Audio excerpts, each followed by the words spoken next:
Now, this is a question which is there on, it's from the chapter demand. Let's see what the question is all about. It says Ben's utility function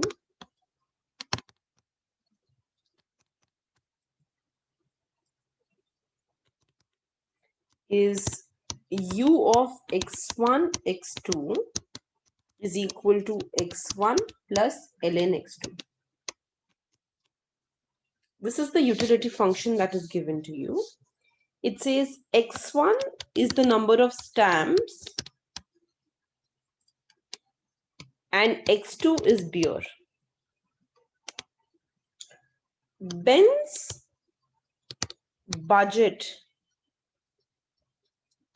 is given as P1 x1 plus P2 x2 is equal to M, where P1 is given as the price of stamps,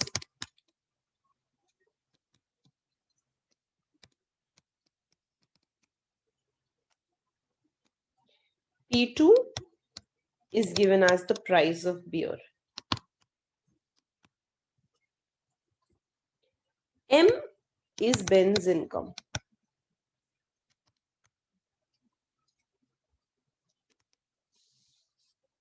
There are 4 parts to this question. First, what is Ben's demand for beer and stamps?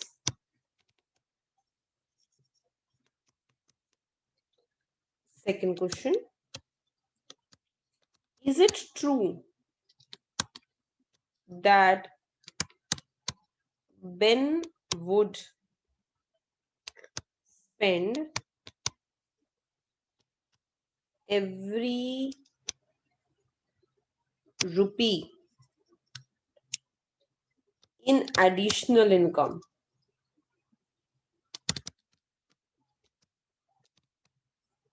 on stamps?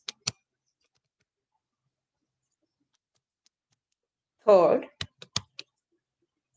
what happens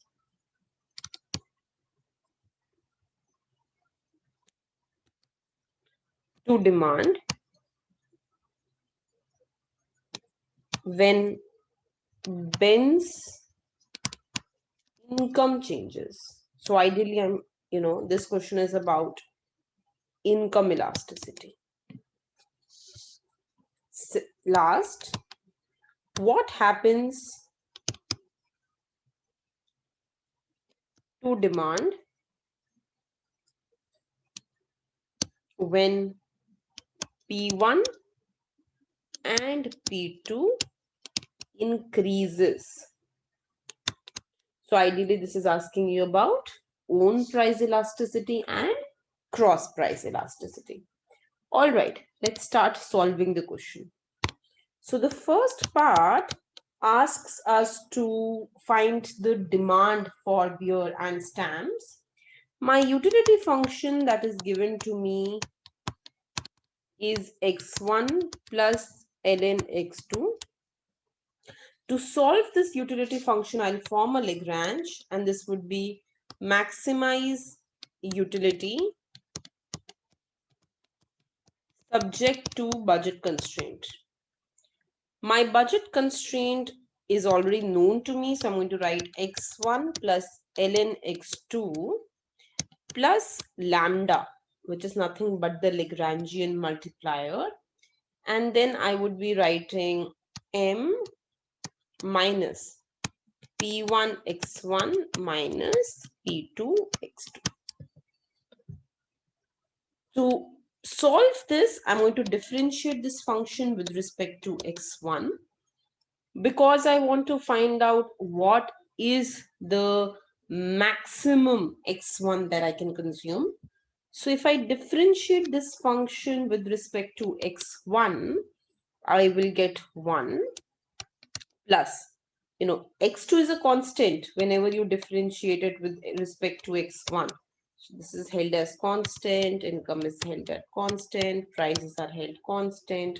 So the differentiation of a constant would be 0 plus lambda, 0 minus P1 minus 0 is equal to 0. If I solve this, I'm going to get 1 is equal to lambda P1, or P1 is equal to 1 by lambda. Let's keep it here. You can either keep it in this form or this form, either is fine. So I'll name this as equation 1. Now, let's talk about the second equation. So I'm going to, maximize this function with respect to x2. When I do that, I will hold x1 constant. I will hold income constant. I will hold prices constant. And when I differentiate this function, I will get, differentiation of x1 would be 0 plus differentiation of ln x2 will be 1 by x2 plus lambda minus p2 is equal to 0, or 1 by x2 minus lambda p2 is equal to 0, or 1 by x2 is equal to lambda p2. Now notice here that, in case of the first commodity here, do you really notice I do not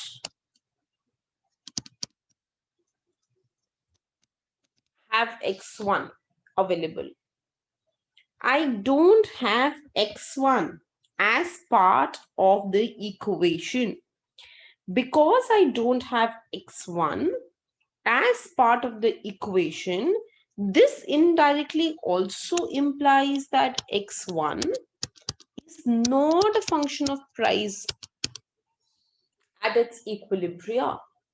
But let's take this a bit forward.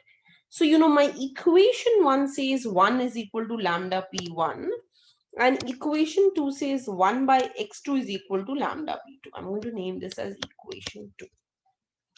So equation 1 is 1 is equal to lambda p1, and equation 2 is 1 by x2 is equal to lambda p2. I would divide equation 1 by 2. So I'm going to name this as 1, name this as 2, and divide. So 1 divided by 1 by x2 is equal to lambda p1 by lambda p2. This is going to give me x2 is equal to p1 by p2.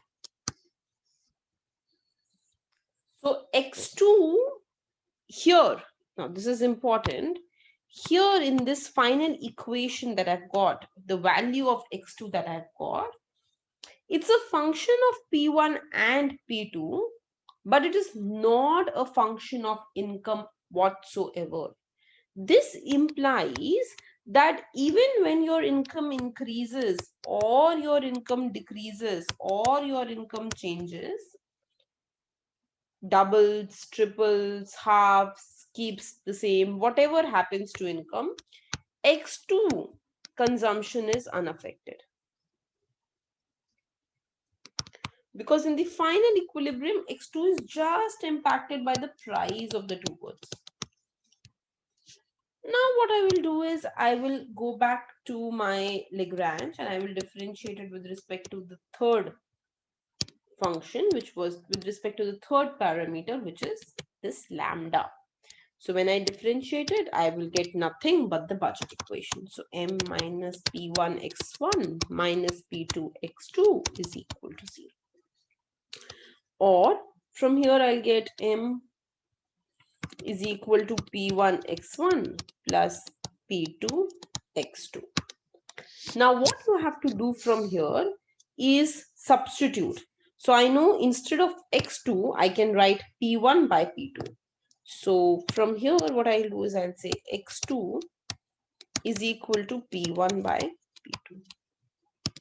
So notice the first equation that I had got, it did not have x1. Sorry, I don't want to say here that x1 is not a function of p1. But all that I want to say here is this equation that I got by solving, that equation did not have x1 in it. But now let's see what happens. So here I'm going to go ahead and solve. So I'll get x2 star is equal to p1. By p2, I'll put the value here. So I'll get m is equal to p1 x1 plus p2, p1 by p2. So I'll get p1 x1 plus p1 is equal to m, or I'll get x1 star is equal to m by p1. So if you take p1 common, you get x1 plus 1 is equal to m by p1. So I'll say m minus p1 by p1. This will be x1 star. Please verify this. This will be the value of x1. Okay. Now, notice that in the final equilibrium that we have, x1 star is m minus p1 by p1. x2 star is p1 by p2. So ideally, I can say that x1 star is a function of its own prices, and income, obviously. Let's write income also. But x1 star is not a function of the other prices, of the price of the other good. At the same time, if I look at this, right, I can say that x2 star is a function of both the prices. But x2 star is not a function of income. So when my income will change, consumption of x2 will be unaffected. And here, when price of the other good will change, consumption will be unaffected. So ideally, I am assuming that here, obviously, the cross price elasticity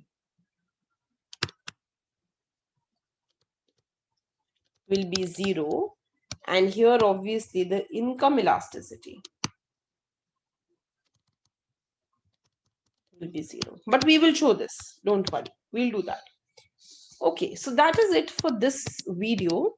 For the other parts to this question, you can go back, refer to the app, ArthaPoint, go to the Play Store, download this app, and in the microeconomics course, you will have the other 3 videos solving the other 3 parts. Thank you.